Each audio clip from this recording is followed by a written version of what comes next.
Hi guys, Will here. Today I'm talking about running. With the current lockdown restrictions in place, more people are taking up running again or running for the first time, which is excellent. The more people moving, the better. But we're seeing an increase in injuries that we think are avoidable. So I'm going to talk to you about our top 3 tips for how to run pain-free. Tip number 1, control your volume. Your body doesn't like sudden changes, so things like the 100k in May challenge may not be a good idea if you're new to running. If you think about it, you would have to run 5Ks a week, and that would only leave you 2 days left to recover. Instead, focus on taking things slow and steady. Look at your total weekly volume or mileage and slowly increase that over time. Tip 2 is strength. Research shows that when you're running, you can have forces up to 4 times your body weight going through a single leg. So you need to build up strength and resilience in your tendons and muscles. That will allow them to tolerate the load.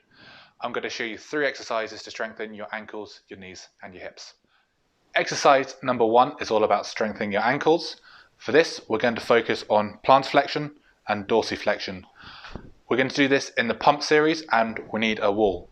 We're going to start off with our toe pumps. Lying against the wall, knees locked out, we're going to keep our heels on the ground and bring our toes up as high as we can and back down, as high as we can and back down. We want 12 repetitions of this. You can make it harder by taking your feet further away or easier by bringing your feet closer in. The second part of this are your heel pumps. You'll need some form of step. We're using a cookbook. We're going to place it on the ground, stand onto the book, same as before, dropping your heels down this time and then coming up as high as you can, down again and up. 12 repetitions as before. You can make this slightly more challenging by adding some weight. I'm going to use Suki. All the way down, all the way up, all the way down and up. For these exercises, we want you to do 3 rounds, cycling between your toe pumps and your heel pumps. Exercise number 2 is about strengthening your knees. For this, we're focusing on our quads and our hamstrings. For this, we're going to do it in a split squat. Nice stable base, one leg in front of the other. From here, our back knee goes down to touch the ground and up again. For this, we'd like 12 repetitions on each leg. Then you rest a little bit and then repeat that for 3 rounds. Just like before, you can make it slightly more challenging by adding a little bit of weight. This time we're using Pablo, slightly lighter than Suki.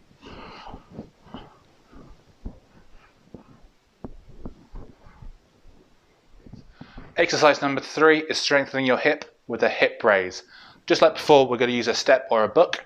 We're going to step on when you like both legs straight. From here, the non-weight bearing hip drops down, back to the level, and as high as you can, back to the level. That's 1 repetition. We would like 12 repetitions either leg. After that, rest a minute or 2 and repeat for 3 rounds altogether. So to recap, we have 3 exercises altogether: the toe heel pumps, the split squat, and then the hip raises to finish. We'd like 12 repetitions on either leg, and we want you to repeat that for 3 rounds. Tip number 3 is recovery. You need to be spending the same amount of time and energy into your recovery as you do into the rest of your training. The foundations of this are nutrition, hydration, and sleep. And then additionally, you can stretch, use a foam roller, or take part in a yoga or Pilates class. Later on this week, I'm going to show you a quick stretch routine you can add to your recovery.